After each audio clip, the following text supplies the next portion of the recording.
नमस्कारम, सुप्रभात। अभी हम पढ़ेंगे नॉर्थ ईस्ट में जो इंडिया का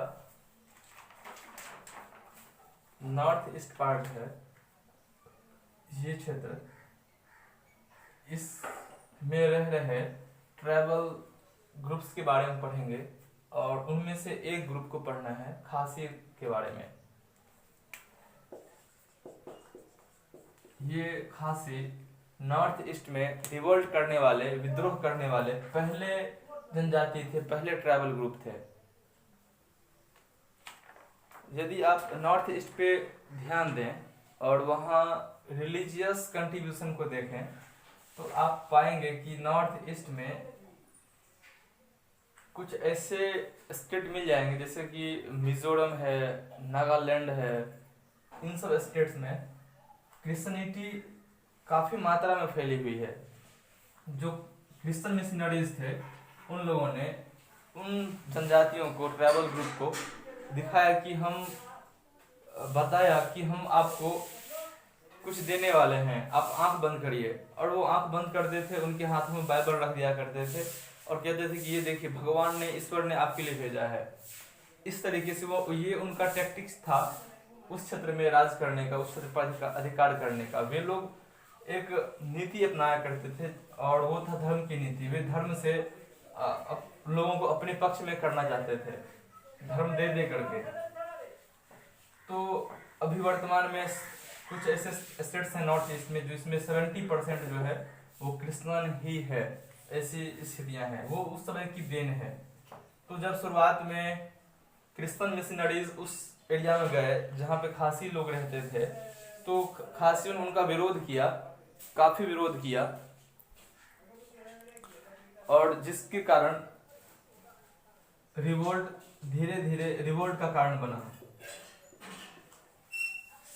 ये तब उग्र हो गया जब उस क्षेत्र में ब्रिटिश ने कंस्ट्रक्शन का काम शुरू किया और उसका विरोध करने के लिए खासियों ने पुरजोर विरोध किया। और विरोध करने के लिए इकट्ठा हुए, वे लोग एकजुट हो गए, अपना एक यूनिटी बनाया और फिर उसके बाद रिवोल्ट शुरू हुआ। इनके साथ में कुछ गारो ट्राइबल के लोग भी आए थे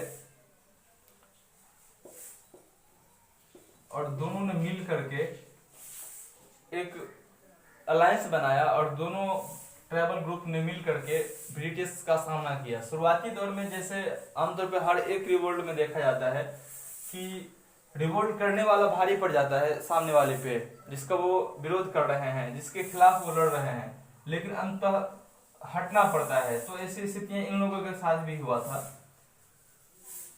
शुरुआत में इन लोगों ने काफी तहस नहस मचाया और ब्रिटिश आर्मी को, ब्रिटिश ऑफिसर्स को काफी नुकसान पहुंचाया। कई ब्रिटिश ऑफिसर्स मारे गए। जो लैंडलॉर्ड्स थे उनको भी भागना पड़ा, या तो मार दिए गए या फिर भागना पड़ा। जो मनी लैंडर्स थे उनके साथ भी ऐसी ही स्थितियां हुई।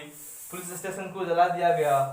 जो सेटलमेंट था, जो जहाँ पे ये लोग रहते थे, मनी लैंडर्स, ब्रिटिश लैंडलॉर्ड्स, ये सब जहाँ रहा करते थे, उनके बस्तियों को जला दिया गया और या तो तोड़ दिया गया या जला दिया गया। इस तरह से काफी पैनिक और आक्रामक तरीके से इन लोगों ने लड़ाइयों को आरंभ किया, स्टार्ट किया। लेकिन समय के साथ साथ ब्रिटिश भी अपने आर्मी को इकट्ठा किया और एक रोड मैप बनाया, एक पॉलिसी बनाया कि कैसे इन लोगों से निपटना है। हालांकि ये लोग जब काफी भारी मात्रा में तहस नहस किए और मारकाट मचाया, तो उसके बाद ये लोग चेरापूंजी की ओर बढ़े। चेरापूंजी की ओर बढ़ने का एक ही कारण था कि जो असम का पॉलिटिकल एजेंट था, मिस्टर एस्कॉट, हाँ, जो असम के पॉलिटिकल एजेंट थे, उनको खोजने के लिए कि इस व्यक्ति को खोज के मार ही डालना है, न रहेगा बांस न बजेगी बांसुरी। तो इसके लिए खासी लोग आगे बढ़े, चेरापूंजी की ओर बढ़े। इस बीच में ब्रिटिश आर्मी, ब्रिटिश पुलिस ने एक रोड मैप बनाया और फिर खासियों के जो विलेज था, गांव था, उन लोगों ने बलपूर्वक, और पहले तो गांव को जलाया और फिर जो बचे कुचे लोग थे उनको बलपूर्वक आत्मसमर्पण करने के लिए कहा गया। जो लोग बाहर गए थे इन लोगों पे चेरापूंजी की ओर इन लोगों पे भी अटैक हुआ और कई लोग जंगलों की ओर भाग गए। उनमें से कुछ लोग मार दिए गए और कुछ ने सरेंडर कर दिया कि अब हम विरोध नहीं कर सकते, अब हम लड़ाइयाँ नहीं कर सकते। लड़ाइयाँ जो लड़ी गई थी वो ये लड़ाइयाँ लगभग 4 साल तक चला था, 1829 से 1833 तक, लगभग 4 सालों तक चली थी। और 5 मई 1829 को इस रिवोल्ट का आगाज हुआ था।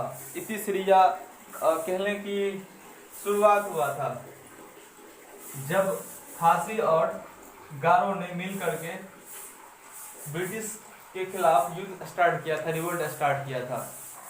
तो ये खासियों के बारे में था जो नॉर्थ ईस्ट का एक ट्रैवल ग्रुप है और इन्होंने पहली बार नॉर्थ ईस्ट में पहला ये ट्रैवल थे जिन्होंने पहली बार रिवोल्ट किया था अंग्रेजों के अगेंस्ट। तो यहाँ तक आपके हिस्ट्री चैप्टर 4 का टॉपिक था और ये खत्म हुआ आज। मैं क्वेश्चन आंसर अभी आप लोगों को नहीं सॉल्व करवा पा रहा हूँ क्योंकि उस तरह का इंटरेक्शन करने में परेशानी हो रही है इससे। मैं फिर भी कुछ तलाश रहा हूँ कि वो हो ताकि आपको भी आसानी हो समझने में या फिर सॉल्व करने में। फिर भी जहाँ तक संभव हो पाता है आप खुद से उस क्वेश्चन को सॉल्व करने का प्रयास करें। आपका स्टैंडर्ड भी अब 5, 6, 7 वाला नहीं रहा है, आप 8th में गए हैं। ये एक बड़ी बात होती है। मिडिल स्कूल का सबसे हाईएस्ट क्लास 8 ही होता है और सबसे सीनियर भी होते हैं। हालांकि हमारे स्कूल में 10 तक है तो आप इस बात को अनुभव नहीं कर पाते हैं, लेकिन जो मिडिल स्कूल का जो है 6 to 8 उसमें सबसे सीनियर आप ही लोग हैं। तो प्रयास कीजिए कि सॉल्व करने का और किसी के भरोसे नहीं बैठे रहिए कि तू सॉल्व किया है तो दो या आप सॉल्व किए हैं तो दीजिए, ऐसा नहीं। इसके बाद हम नेक्स्ट चैप्टर को 1 या 2 या फिर अगले वीक से स्टार्ट करेंगे फ्रेश चैप्टर को। तब तक इसको ठीक से देखिए, बुक्स में भी कुछ पढ़िए तरीके से और क्वेश्चंस को सॉल्व करने का प्रयास कीजिए। यदि प्रॉब्लम आता हो, प्रॉब्लम आएगा ही आएगा क्वेश्चन सॉल्व करने में, तो हमसे शेयर कर सकते हैं, आप जरूर कीजिए। और समझने में कोई दिक्कत हो तो फिर से पूछिए। हमारे साथ बने रहने के लिए आप सबका बहुत बहुत धन्यवाद।